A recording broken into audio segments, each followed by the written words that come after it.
إذاعة إيرنا الدولية صوت أريتري مستقل. راديو إيرنا ناصع دمص إرتراويان علتاو زينا ኣብ ኤርትራ ተምሃሮ ላዕለዋይ ደረጃ ምልዕዓል ከካይዱ ጎስጒስኩም ዝተባሃሉ መምህራን ኣብ ትሕቲ ቀይዲ ይኣትዉ ከም ዘለዉ ምንጭታት ሬድዮ ኤረና ሓቢሮም። ገለ መምህራን ካብ ቤት ትምህርቲ ቀይሕ ባሕሪ ዝጠቐሱቶም ምንጭታት ቅድሚ 25 ግንቦት ናብ ዞባ ዓንሰባ ተፀዊዖም ምርመራ ተገይሩሎም ተፋንዮም ነይሮም።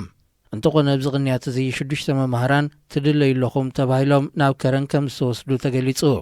ምስም መምህራን ቅርበት ዘለዎም ውልቀ ሰባት ብዝሃብዎ ሓበሬታ መሰረት ባዶ 758 ካብ ዝጅምር ቁፅሪ ሞባይል ተደዊልኩም ተምሃሮ ከተለዓዕሉ መልእኽቲ መጺኩም ዝብል ክሲ ካብቶም ዝወሰድዎም ኣባላት ጸጥታ ከም ዝተነግሮም ኣመልኪቶም። ይኣክል ብዝብል ኣብ ወጻኢ ብዝቕመጡ ኤርትራውያን ዝጀመረ ጎስጓስ ኣብ ውሽጢ ሃገር ዓብዪ ጽልዋ ፈጢሩሉ ብዘሎ እዋን ብፍላይ ተምሃሮ ላዕለዋይ ደረጃ ንዓብዪ ከየካይዱ ብምስጋእ ናይዚ ዓመት ኣካዳሚያዊ ፈተና ካብ ዝተመደበሉ ግዜ ኣቐዲሙ ከም ዝተኻየደ ይፍለጥ። ፕሬዚደንት ሱዳን ነበር ዑመር ሓሰን አልበሽር ኣብ ትሕቲ ቀይዲ ድሕሪ ምእታው ንመጀመርያ ግዜ ኣብ ቅድሚ ክባር ሕጊ ቀሪቡ። አልበሽር ብሰንበት 16 ሰነ ኮበር ካብ ዝተባህለ ቤት ማእሰርቲ ዝተወስደሉ ብከቢድ ሓለዋ ሰራዊት ተሰኒሙ ምንባሩ ካብ ከተማ ካርቱም ዝተመሓላለፈ ዜና የመልክት። አልበሽር ብህዝባዊ ናዕቢ ካብ ስልጣኑ ድሕሪ ምግላፉ ብብልሽውናን ብላዕን ተኸሲሱ ምንባሩ ዝዝከር እዩ። ላዕለዋይ ኣኽባር ሕጊ ሱዳን ንጋዜጠኛታት ኣብ ዝሃቦ መግለፂ እቲ ፕሬዚደንት ነበር ናይ ወፃኢ ባጤራ ብምውናን ብብልሽውናን ዘይሕጋዊ ህያብ ምቕባልን ዝብሉ ክስታት ተመስሪትዎ ከም ዘሎ ተሓቢርዎ ኣሎ ክብል ገሊጹ። ንሱ ብተወሳኺ አልበሽር ናይቲ ዝቐረበሉ ክስታት ምላሽ ክህብ ዕድል ተዋሂብዎ ከም ዘለሁን ኣረዲዩ።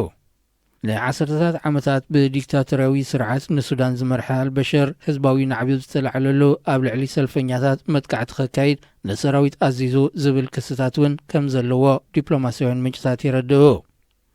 አልበሽር ኣብ ስልጣን ኣብ ዝነበረሉ እዋን እውን ኣብ ልዕሊ ህዝቢ ዳርፉር ፈጺምዎ ብዝበሃል ጃምላዊ ህልቂት ኣብ ኣህጉራዊ ቤት ፍርዲ ገበነኛታት ክሲ ተመስሪትዎ ምንባሩ ይፍለጥ። ንሕብረት ኣፍሪቃ ዳግም ምትዕርራይ ንምግባር ዝቆመት ጉጅለ ብቐዳም 15 ሰነ ኣብ ኪጋሊ ኣኼባ ኣካይዳ። ፕሬዚደንት ፖል ካጋመ ብዘቕረበላ ዕድመ መሰረት ኣብ ኪጋሊ ዝተኣከበታ ጉጅለ ሕብረት ኣፍሪቃ መንፈቃዊ ኣኼቡ ኣብ ወርሒ ሓምለ ከካይድ መዲቡሉ ዘሎ እዋን እዩ። ትካላዊ ቃውሞን ሓቂፍዎን ዘሎ ኮሚሽናትን ዘጠቓለለት ዳግመ ስርርዕ ወፃኢታት ሕብረት ኣፍሪቃ ብ12 ሚእታዊት ከጉድልውን መደብ ከም ዘሎ እዩ ዝግለጽ። ኣብቲ ኣብ ከተማ ኪጋሊ ዝተኻየደ ኣኼባ ኣባል ሃገራት ሕብረት ኣፍሪቃ ዘዋፅኦ ገንዘብ ብገምጋም ናብ 115 ሚሊዮን ዶላር ክቢሉ ከም ዘሎ ተገሊጹ።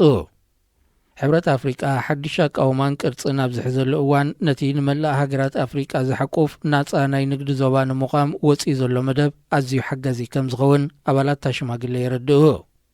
ከም ዝከር መላእ ኣፍሪቃ ናፃ ናይ ንግዲ ዞባ ንምዃም 52 ሃገራት ኣህጉር ክፍርማን ከለዋ ኤርትራ፣ ቤኒን ከምኡውን ናይጀርያ ገና መልሲ ሃባን ዘለዋ። ኣብ 2025 ዓመተ ምህረት ተግባራዊ ክኸውን ትፅቢት ዝግበረሉ እዚ ሓድሽ ኣቃውማ ማዕረ ቁፅሪ ተሳታፍነት ደቂ ኣንስትዮን ምክፍፋል ስልጣን ምስ መንእስያትን ዘረጋግጽ ከም ዝኸውን ኣብቲ ኣኼባ ተገሊጹ። ዜና ኣብዚ ይፍጸም። إذاعة إيرنا الدولية صوت أريتري مستقل. راديو إيرنا ناصع دمص إرتراويان ገምጋም ጎስጓስ ይኣክልን ቀጻልነቱ ምርጋጽን ብዶክተር ሞጎስ ያዕቆብ ካብ ካናዳ። ሬድዮ ኤረና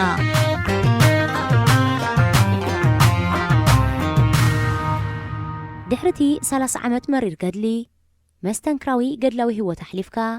ሃገርና ዓዲ ፍትሒ ዓዲ ቅዋም ዓዲ ይህን ዝተበደለ ዝከሓሰሉ ህዝቢ ብራዕዲ ዘይኮነ ብሕጊ ዝመሓደረሉ ዘመን መጺልና ኢልና እንዳተሓጎስና ዘይሓሰብናዮ ወደቓ ወዲቑና መንእሰይ ተወሪሉ ዘይንቀሳቐሰላ ሃገር ተረኪብና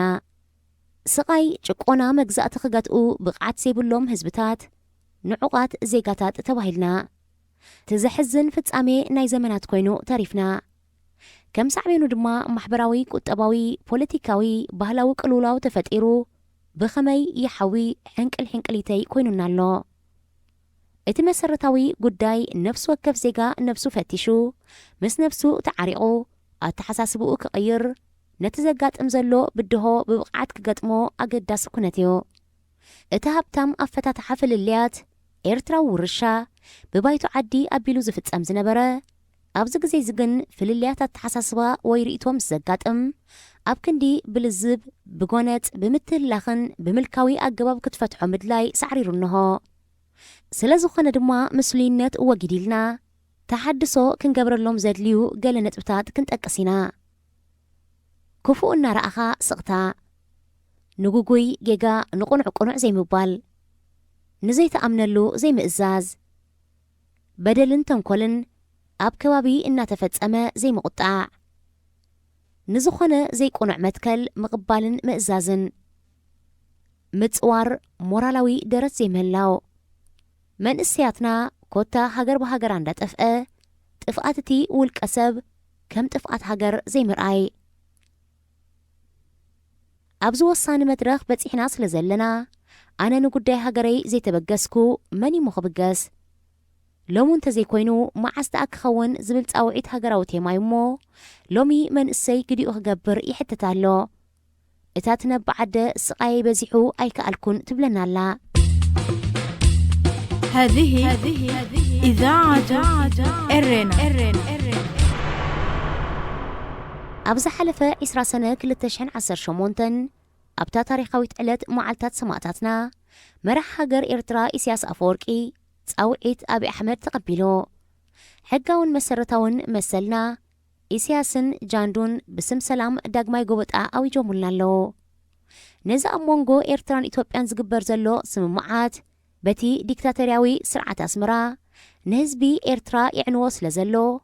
ንሕና ኤርትራውያን ልዕሊ ዝኾነውን ሓድነትና ኸነትርር ይግባእ። እታ ብደምን ኣዕፅምቲ ጀጋኑን ዝተኸብረት ኤርትራ ሃገርና ኣብ ግዜና ኣዋጋ ዕዳጋ ክትኣቱ ስለ ዘይብላ ደለይቲ ፍትሒ እንዳበልና ክንድቅስ ስለ ዘይብልና ብሓደ ክንውጥን ይኣክል ጥራይልካ ዘይኮነ መደብ ስራሕ ክንውጥን ንሕተተሉ ዘለና እዋናት እዩ። መደብ ይኣክል ካብ ዝጅምር መዓልታዊ ድምፅታት ካብ ጻት ናብ ጻት ብዓውታ ይስማዕ ኣሎ። ድሕሪ ድምፅኻ ምስማዕ ድማ ብርግጽ ከምቲ እዋኑ ዘረጋግጾ ፍርሒ ተቐንጢጡ ተህዲድ ምጉዕባዕ ተሳዒሩ እሞ ንቕድሚት ንመርሽ ዝብል ቴማ ሒዝና ንቐጽል። ዛጊት ድምፁ ስሚዑ ዘሎ ዜጋ ልዕሊ 1000 ክበጽሕ እንከሎ ነፍሲ ወከፍ ቪድዮ ድማ ልዕሊ 10,000 ተዓዛባይ ስሒቡሎ። እዚ ዘሕልፎ መልእኽትን ጽልዋን ድማ ብኡ መጠን ሰፊሑ ረብሓታት ጎስጓስ ይኣክል። ቀዳማይ ጽልዋ ጎስጓስ ይኣክል መጠነ ሰፊሕ ምቕያር ኣተሓሳስባ ሓፋሽ ልዕሊ 1000 ተሳታፋይ ይኣክል። እቲ ዝወሓደ 5,000 ተዓዘብቲ እቲ ዝለዓለ ድማ 50,000 ተዓዘብቲ ረኺቡሎ። እዚ ዝህቦ መልእኽቲ ብውሕዱ 50,000 ዜጋታት መልእኽቶም ብተዘዋዋሪ ኣሕሊፎም ኣለዉ ማለት እዩ። ካብዚ ዝተዋህበ ከም ዝበዝሕ ርግፀኛ እየ። ምኽንያቱ ናይ ኣርያም ቢትወደድ ትጓል ጅግና ቢትወደድ ኣብርሃ 190,000 ሰብ ተዓዛባይ ስሒቡ እዩ። ናይ መንእሰይ ቢንያም ትናይ ሕማመይ 165,000 ሰብ ተዓዚብዎ። እዚ ሓርፋፍ ገምጋም ማዕረኽ እንደይ ጽልዋ ሓዲሩ ክትግምቶ ዘጸግም ኣይኮነን። ሓደ ኣገዳሲ ነገር ክንስሕቶ ዘይብልና ኩሉ ሰብ ኣብ ሓደ ህሞት ክእለት ዘረባን ድፍረትን ብሓንሳብ ኩንን ስለ ዘይክእል ላይክ ኤን ሼር ብማለት ተሳታፍነቶም የረጋግጹሎ። እዚ ድማ ናይ ዘመንና ነጥቢ መቐይሮ ተባሂሉ ክምስገብ ይግብኦ። ካልኣይ ፍርሒ ተሳዒሩ ሃገራውያን ብግልፂ ስእልኻን ድምፅኻን ምሃብ ሓደ ካብቲ ን20 ዓመታት ተቢዕና ዘይገጠምናዮ ሕቶ ተበዲህሎ ማለት እዩ። ሳልሳይ ሶሻል ሚድያ ንረብሓ ሓፋሽ እቲ ዝዓበየ መኽሰብ ድማ ዝሓለፈ እዋን ሶሻል ሚድያ እቲ ከም በዓል ፌስቡክ ናይ መቆያቂ መድረፊ ኮይኑ ጸኒሑ ነይሩ። ብኡ መጠን ድማ ተሳተፍቲ ብቕዓትን ፍልጠትን ስለ ዝሓፅሮም ረአ ዘለዎ ዛዕባ ዘይኮነ ተራ ኣርእስታት ክእንግድ ጸኒሑ እዩ። ሳላይ ኣክል ኣዝዮም ቡሱላት ምሁራት ብቑዓት ብውሕሉል ኣቀራርባ ብኣኽብሮት ዝምህሩ ዜጋታት ደበኺሎም ምምጾምን ዓወት እዩ። ፌስቡክ ንረብሓ ህዝብን ንሓንጎል ደቂ ሰባት ኣብ ምቕያር ዘለዎ ዓብ ተራ በዚ ዝረኣናዮ ተሳተፍቲ ኣክል ተረጋጊጽ እዩ። ራብዓይ ተራ መሪሕነት ሃይማኖት ምርጋጽ መራሕቲ ሃይማኖት ኣብ ህይወት መንፈሳዊ ትምህርቲ ኣመንቲ ተደሪቶም ጸኒሖም ንመንፈሳውን ሞራላውን ናይ ደቂ ሰባት ህይወት ምድልዳል ጥራዝ ይኮነ ኣብ ጎኒ ሓቂ ደው ምባል ዜግነታዊ ሓላፍነቶም ተረዲኦም ኣብዚ ኣክል መራሕቲ ሃይማኖት ተራኦም ክጻወቱ ኣመንቲ ኣብ ጸሎት ጥራይ ከይተወሰኑ በቲ ፈጣሪ ዝዓደሎም ልሳን ኣብ ጎኑ ውፅዕ ምዃኖም ድማ እዚ ጎስጓስ ፍሉይ ይገብሮ። ሓሙሻይ ተራ ተሳታፍነት ደቂ ኣንስትዮ ተረጋጊጹ። ብብዝሒ ተሳታፍነተን ተራ ደቂ ኣንስትዮ ዝተረጋገጸሉ መድረኽ በፂሕና። ጓል ኣንስተይቲ ማለት ምስጢር ህይወት እያ። ንሳ ትብዓት፣ ንሳ ተስፋ፣ ንሳ ኣደ፣ ንሳ ሓብቲ፣ ንሳ መርዓት፣ ንሳ እምንቲ፣ ንሳ መሓዛ። ኣደ ሓብቲ ዝተሳተፈቶ ውራይ ድማ ኩሉ ግዜ ዕውት እዩ። ሻዱሻይ ተራን ተሳታፍነትን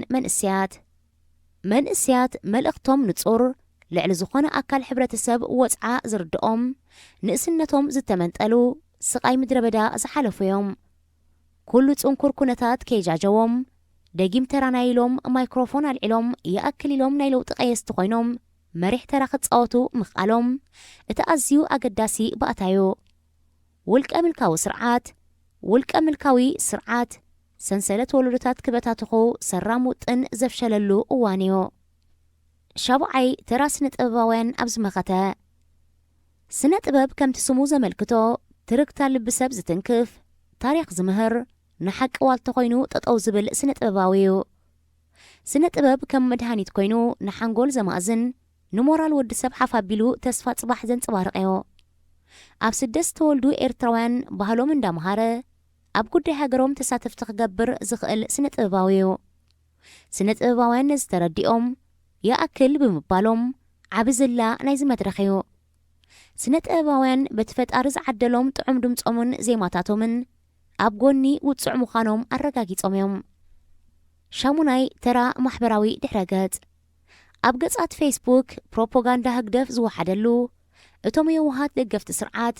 ገጻት ሶሻል ሚድያ ካብ ምጥቃም ዝተቆጠቡሉ ግዜ በፂሕና። እዚ ማለት ድማ መዋእል ህግደፍ ከም ዘብቅዐ ተረዲእዎም ከም ዘሎ ዘብርህ ሓደ መድረኽ እዩ።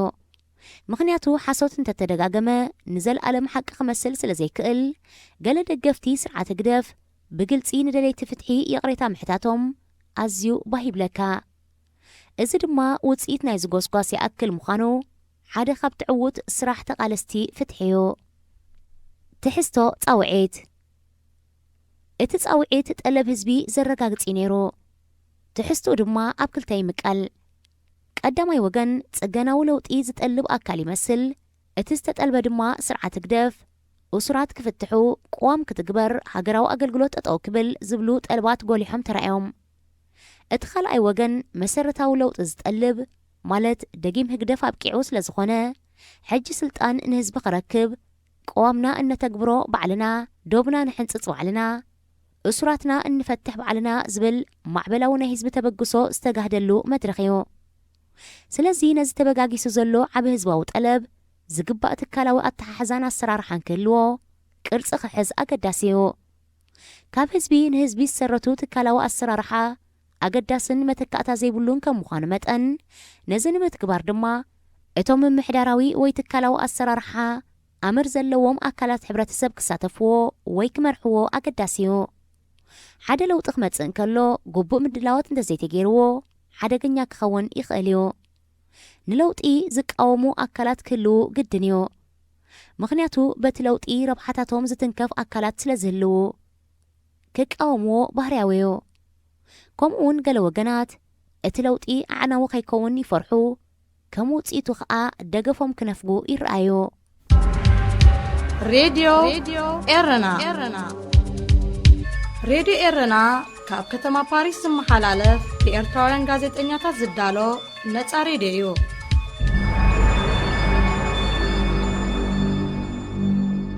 ንለውጢ ክትግበር ዝግብኦ ምድላዋት እዚ ኣቲናዮ ዘለና መድረኽ ካብቲ ክንከደሉ ዝጸናሕና ኣካይዳ ጥንቁቕ ኣሰራርሓ ክንገብር ክቕስበናዮ ሓያል ትካላዊ ኣሰራርሓ ክነተኣታቱ በብመድረኹ ፈላሊና ኣዝዩ ጽፉፍ መጽናዕታዊ ምድላው ክንገብር ክንክእል ኣሎና። ቀዳማይ መድረኽ ምድላው ንለውጢ። ኣብዚ መድረኽ እዚ እቲ ለውጢ ህዝቢ ካብ ልቢ ዝደልዮ ከም ምዃኑ መጠን نزه سباوي معبل دما أنفت كعزو زمازنو نابتقون عنفت زقنعو قاسات الكال إدليولو نتخقات من نازق البدهوتات زبكع بقع تكال كرتسن تحستون كنقرب اواناوي تلبيو سلازي كرتون ستؤمن كرتس خلونا أقداسي بقتا سلازوخنا نتخقات زخل حدقا ببقعت زقات ملوء جزيء زسرح وفي مراحي بواجت زم حدر أكال كقوم يتنحلي زي بحالو عماميو قدامي علمانا مودا سرعة كدافيو هكدافا مبرعان فتحوي هزباو قالسي دارغاني 5 عمد تموكروس لزلوو نعو زقلس حيالا ودادبان سرحان كم زدلي زترات رايكونن كند زخونا خاا نزب دمتو زمكت زلو تقالاساي حيال وكيل كداليو اتخال اي زين نعق تتابقو كابز حدش من محدار دكتور أبيو إثيوبيا اتبمستير تفرارمو زي حقاوي أعناوي هاجرنا أبحادقا زودقيو اتن إثيوبيا زوح الزلو إيرتراو سدتنيا نمتبع تقبرو زلا من مجتشا مستبهال أقداسيو نقابنت إثيوبيا وزيقنت هيبوم أبتمرتن كتباوت اللاتاتن أوشت إثيوبيا كساتفو يتبابعو مالو إذا دما كابت حادث الرحيت قوبت قوي مدباتهم كخوان يخقل سالساي نايكرن أفريقيا زواوي بوليتيكاوي مكيار مالت متفنان أمريكا تشاينا راشا عرب هاجرات انكل لاي حبرة أوروبا نناتن ربحا كوحساس قبرو تعرتات محزنة شركنة ميزان حيلي أبزوانا كعزاء زقامتا حيلتاتن هاجراتن نتن دليو زلنا لوطي كيبرعنا لنا مستوعال أدلايو سلازي أبز قدامي مدرخ لوطي كملسو زقبوهم حتوسات دما دليت هزبي مسارتاوي لوط ديو ويس تقناو لوطيو زحت تزلو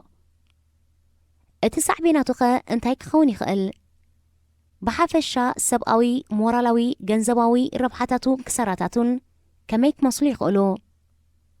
اتتسلوا نايستبقسو نلوطي كميك التحزن كم حدرنا اللو إذا لوطي كتسألنتن تقبالنتن كلو مولتون مشاركتون بعل من كون اللوم أبز قدامي مدرخ زقبر كرمخونات تتصابو أتاتو بقبو مللاي مشارك تخاء ممرمار بحفشا كونتاتو مقمقم بحفشا كونتات مقمقم أقداسيو قونو دما أفلطون نقحاتن حفاش زبي كبكبل أقداس بقتايو نايز قدامي قاц وصيت دما ازوم صعبو كخونو يخقلو قدامي حفشاو طوايات نايت لوطي كتقبرو كوطنو زلو مفلات እዚ ድማ ዝርዝራዊ ስእሊ ናይቲ ለውጢ ጽልዋ መጠን ቅርጽ ትሕዝቶ ወዘተ ይህበካ ካልኣይ ዝተወደበ ትካላዊ ትሕዝቶ ምፍላጥ ሳልሳይ ኣወዳድባ ጋንታታትን ለውጢ ከመይ ክመስላ ይኽእላ ዓቕሚ ሰበን ዘድልየን ባጀትን ካልእ መሳለጢ ነገራትን ራብዓይ ምንጭ ፋይናንስ ተራ መወልቲ ምግምጋም እዚ ቅኑዕ ስእሊ ገንዘብ ካበይ መጽእን ቀጻልነቱን ምርጋጽ ሓሙሻይ ገምጋም ጽልዋ ለውጢ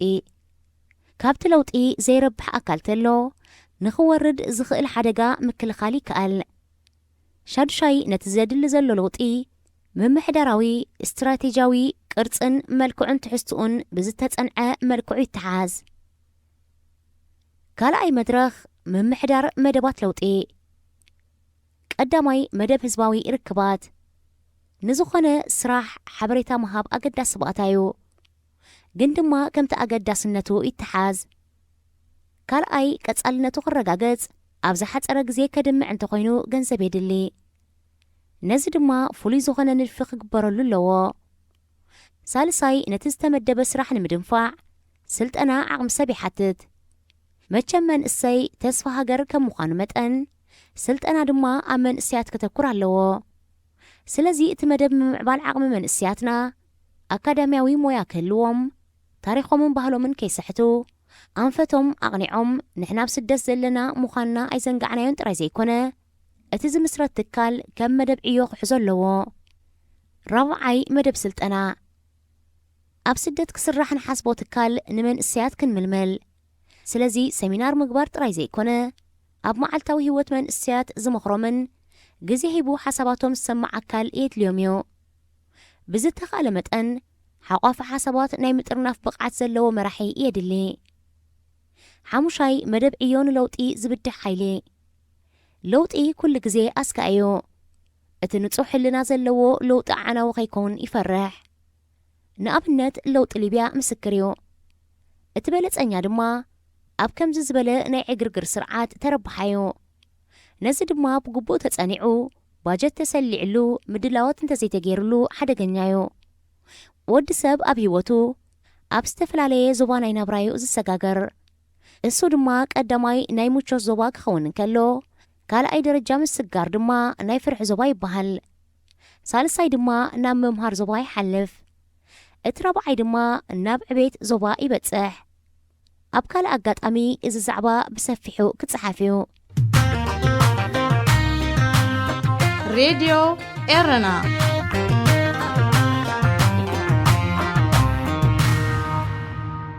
اتسالساي مدرخ ناي محيالن محنانن لوطي إذا مدرخ زي لعل زخونة نت لوطي قصالنتو نمرقات زقبر تعريو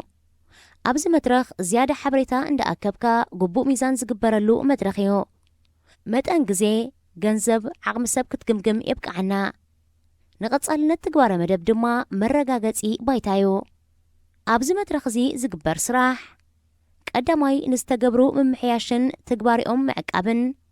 نتخم جيجا تقمقمو مقرمتاس توصدلو سقومتي حدشات تحساسبا ويدما السرارحة نهزبي كتلما مدو بدهايو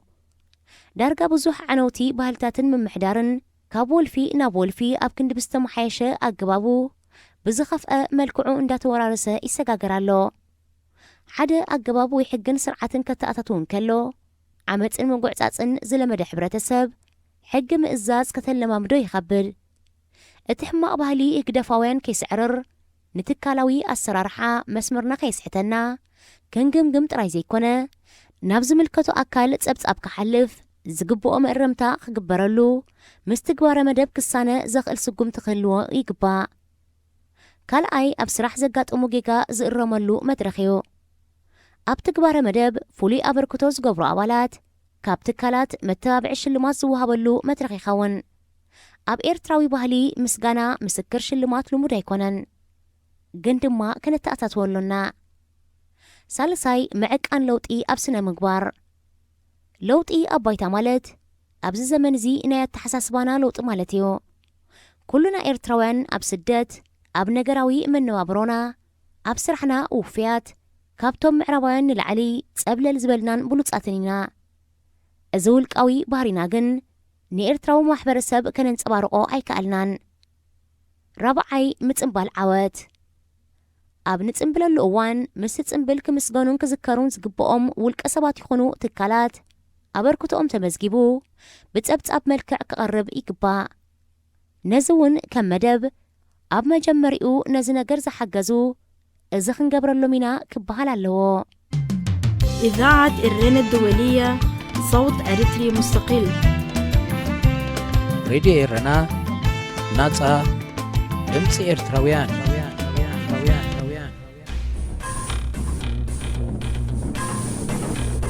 ملختاتكم ناب راديو إيرنا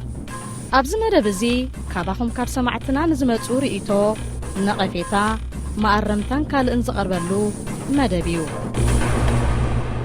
سلام كمي تخونو راديو إيرنا أنا فيروز إسماعيلي بحال كاب جرمن تقمات جرمن هانوفري بتي تقبرو سرحت ناي بحقي عقبتن حق السنة تطلوا يبلكم كل تقبرو زلخم نكاتاتو لقينا بتعمل طبو أبزي من الأخذي كم محل الفود اللي زلخو بزعب حجي زي أب إرتراهلو كنتات زرعي دولو زورفنك النساوا عين وردن زبليو ناي بحقي زخور عن زحق سن من قصة أساسي جمرالو كابزي تبكي سخاني نزيهم كلهم من أسيات أب وطائي زلو تمكم مزنك أسا أسو زلو يحواتكم يوم بطوتكم يوم يعرختكم يوم تبقى من قصة أساس جميرو مالو نسخاتكم كمتينا هاتهم نساوان خيت وردو ويكا ساوا وريدكم ببزح كارتت تحلفكم يخممو نزلنا قرزي وساعتهم يتعلسوا اللو خدقفوهم ከተተባብዕዎምን ኣብ ዝኾንኩም ድምጽኹም ከተስምዕዎም ድምጽ ክትኮንዎም ይዕድም እንደገና ሃኒ ነቲአን ብፍላይ ደቂ ኣንስትዮ ኣዴታት ኤርትራ ጽቡቕ ኣሎ ሃገር ጽቡቕ ኣላ ዝብላ ኸኣ ኣብዚ ክብለን ይደሊ እንድሕር ጽቡቕ ኣላ ሃገር ኤርትራ ደኣኒ ደይተኸዳኡ ዘይተቐመጣ ንምንታይ ደኣ እሞኒ ደቅኽን ሓቒፍክን ኣብ ኢሮጳታት ወፃእታት ተቐመጣ ኣለኽን ቱሪዝም ኮንካ ንኤርትራ በፂሕካ ንምምጻእ ድዩ ጽቡቕ ኣላ እቲ ንኤርትራ ክትበጽሓ ክትከዳ ከለኽን ከመይ ትሪኦም ኣለኽን ስድራኽን ደቅኽን ይሕዋትክን ኣብኡ ዘለዉ ቤተሰብክን ወይስ ካብቲ ዘለካ ንስኻ ነቲ ኣብኡ ዘሎ ህዝብኻ ተኺብካሉ ሓገዝ ንኽትገብረሉ ነንእሽተይ ካብቲ ናትካ ተረፍናትካ እሱ ደስ ትብለካ ብኡ ኢኻ ተዓግብ እስኻ ምንታይ ናብራ ኣለኻ ንሳቶም ምንታይ ናብራ ኣለዉ ንሕና ኩላትና ኣብ ኢሮጳ ንነብር ስኒ ኣብ ወፃኢ ሃገራት ንነብር ኣብ ኢሮጳ ጥራይ ዘይኮናስ ወላ በዓል ኣሜሪካ በዓል ካናዳ ንነብር እቲ ዘለና መሰላት ንሪኦ ኢና ደቅና ሓቒፍና ብሰላም ንነብር ዓይንሻቐል ብግዴታ ንሳዋ ዝወስደልና የብልና ንሚኒታሪ ዝወስደልና የብልና ብድላይካ ተዘይኮይኑ ኩሉ መሰላት ኣለና ደቅና ሓሚሞሙና ከም ድላይና ንሕኩሞም ከም ድላይና ትምህርቲ ንሰዶም ይበልዑ ይሰትዩ ቀይሕን ጸሊምን ዳረኣዩ ከም ድላዮም ሓቒፍናዮም ንድቅስ ኣለና ሓደ ቁልዓኻ ወፂዩ ወይ ደሃይ ተዘይገይሩልካ ተዘይደውይልልካ ብዘለኹ ደይበለካ ወይ እንድሕር ኣምሲዩ መፂካ ከመይ ትሻቐል ከመይ ድቃስ ትስእን ኣብ ኤርትራ ደለዋ ኣዴታት ከንትሪአን ደለኽን ህፃናት ቆልዑታት ንኣሽቱ ቆልዑታት ካብ ጽርግያ ተኣሲሮም ትሕቲ 18 ዕድመ ካብ ጽርግያ ተኣሲሮም ተገፊፎም ክሳብ ሕጂ ዘይተመለሱ ዘለዉ ክንደይ ዓመታት ኮይኑ ኣሎ ሳተን ከንታይ ይብላትን ኣዴታት ኣብኡ ደለዋ ኣዴታት ኣብኡ ደለዋ ንሳዋ ኸይዶም ደቀን ዘይተወሰነ ዓመታት ኣብ ሳዋ ኸይዶም ጠፊኦምን ደለዉ ኸኒ እንታይ ይበላ ኣዴታት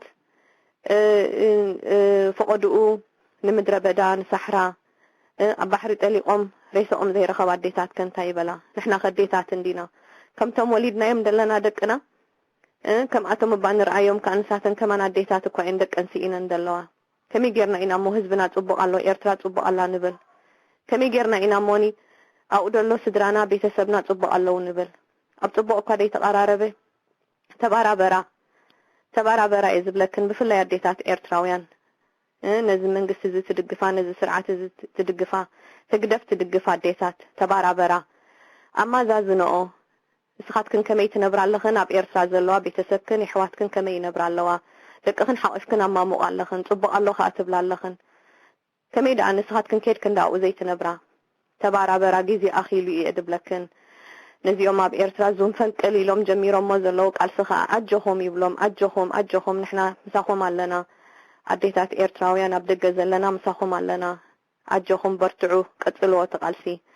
የቐንየለይ ሬድዮ ኤረና የቐንየለይ ብትገብርዎ ዘለኹም ስራሓት የቐንየለይ ቀጽልዎ የቐንየለይ ቻው እዚ ድምፂ ራድዮ ኤረና እዩ وأنا أعتقد مسؤولكم جن قبل ذلك اللي في راديوهم بزعبا قوامن مع قوامن نيتيس عن ساعتين قلب بعض قبل سينما قوته بحواتكم مع خزاتين كل زون سنة كوين جنتك أبعالهم للسنة تكلوين كوين يتردد معناته قوام هجراوش فأتوا قوامن هجراوش حزبوا قوامن تبعيدو أبكتي بعبيتي كفالاتي خطة ስለዚህ እቲ نيتيس عن ساعتين بحاجة بارتي وين بحاجة ودك تجربة مع الحمد طبعا حقين هي حاجة سرعة مللي السرعة الزخم ده عين سرعة الزخم ده عين سرعة كم يتولد بيتناسو حقين الله مساو سلامتا أكايتي راديو إرنا سمي عبد الرحمن يبهل كاب كبابي شيكاغو حضورات من قصات أمريكا إزمة الأختي زقود فضلوه نحفتي أخبرت محاري إيو زعبا من قصقاس تكبار قوام أب إرترا أب زكايدتو خلت كفال قال محتت نس مهورات أحواتنا أبو زلمي أسترئيون أب حدا تقاوم منتن أفتي زقربو حبريتات من مقلاتي دويلة حدا خافتنا مجمري حبريتات كقول صوزدلي زي قوام ازي كمسرت انكولو درافت خون انكولو 1994 كساب 1997 اتي اشبر زكايدلو زنبره بمسرعة إساياس اب اسلاماوي خفال بفلاي اب إرترا كاب شحن 997 جميركا كساب 96 زنبره جزي كاب 300 الى ليقاونت تأسيروم زطوفو زحققو حقيقهم اتزترفه من السودان ابسددلو زنبره جزي اتزي كده غاني فريحو تاناي ممهر مرانة درقبطو تانتهم قالوت استاذات زرقبطهم كنت رقبهم سلازفولتو ወይ ንምክፋል ብስክፍታ ዝተኻፈሉ ወይ ብሸለልትነት ዝረኣይዎ ወይ ብፍርሒ ዛዕባቶም ናይ ተጋድሎ ሓርነት ኤርትራ ተኻፊሎሞ ነይሮም እዮም ዝብል ከዓኒ እሳቶም ይትረፍዶ ናብቲ ቅዋም ንኽካፈሉ ጥራሕ ነታ መሬት ኤርትራ ንኽረግፅዋ እንከለውን ውድቦም ሰሪዞም ንውድቦም ኮኒኖም እዮም ኣትዮም ስለዚ እቲ ኣታእትዎኦም ንነብሱ ከም ሙርኮኛታት ኮይኖም እዮም ኣትዮም ተተኻኢሉ ኣኽበረት ክድውለለይ እምዕፀና ምክንያቱ ደንዳ ተቋረፀኒ ዝዘረባይ ሙሉእ ሓሳበይ ክገልጽ ኣይከኣልኩን ስለዚ ብዘተ ጌርና ንኽንዛረቦ ምስኣ ድየት ስለዘለኒ ተቃውምነት ናይ ኤርትራውያን ወይ እዚ ሕጊ እዚ ክትግበር ከም ዘይኽእል ምክንያት ብዙሓት ነጥብታት ስለ ዘለዎ ብዛዕባኡ ንኽንዘራረብ እየ እቲ መደወልየይ ኣነ ኣብዚ ሓሳባተይ ተፀኒሐ እንዳተቋረፀትኒ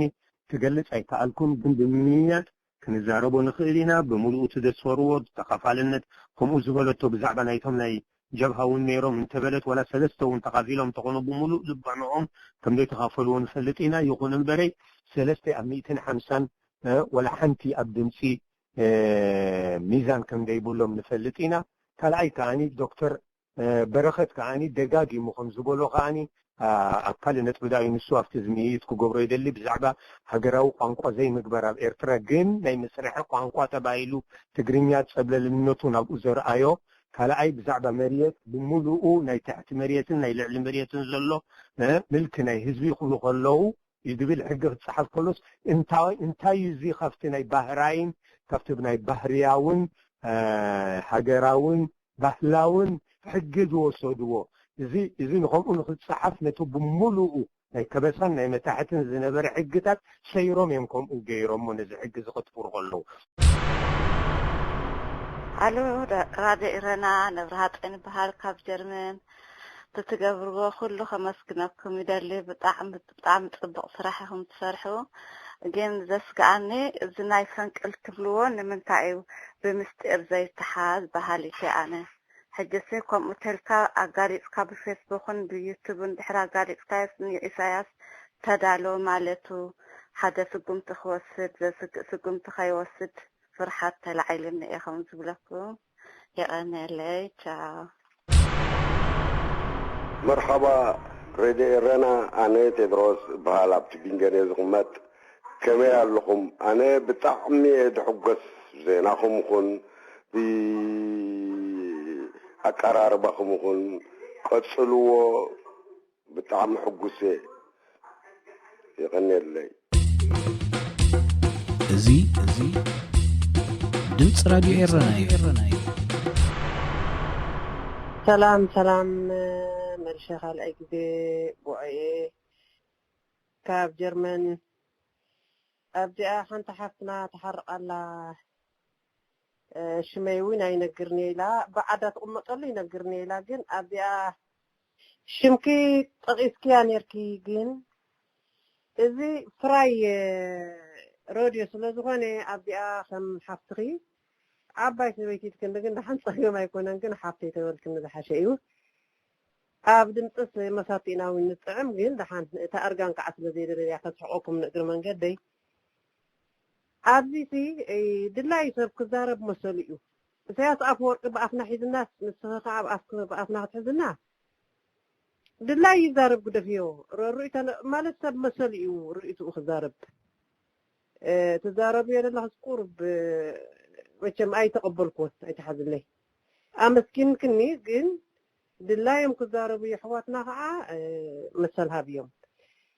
انت يبلو زي وادا مسكم نجر كل جزء ناي مستمثال زي كنا خنزارب مسحة أنا حما اسمع أخلومن أو كان جزء قد حما تزاربون كوينا ممكن قلت له كلكم أب فرنسا دلكم أب جرمن دلكم جرمن يتقمت وعي كفل بحال قصلوا طبق مدبي دلكم أب كنت مثلنا نزارب كنعلل كنتعاوت وين طبق يجين بزحهم أتنطرطري طريفهم غي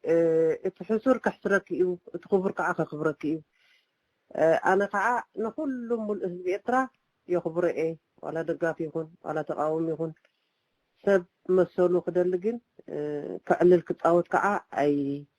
أبديكم تدرواس أبلاي يكون أنت حرق اللخي أبدا حاجة تحرق فيها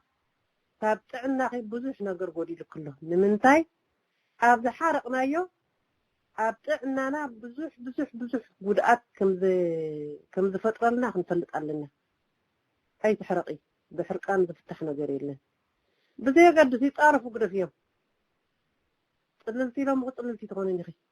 نسخنا بسخ بعض فلتيها كم ذي كعا أي تحرقي أبلاي أيكونن بتعمي مسكنكم بالعقوم الأخوين سني أيو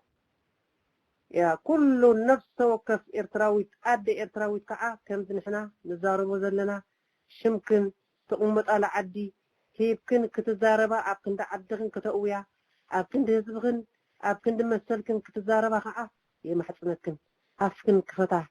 أبي إن كيدن تنجوغان إرتراويا ندعي كرداني كعلن تزاربا يقويا إرترا تطوعنا له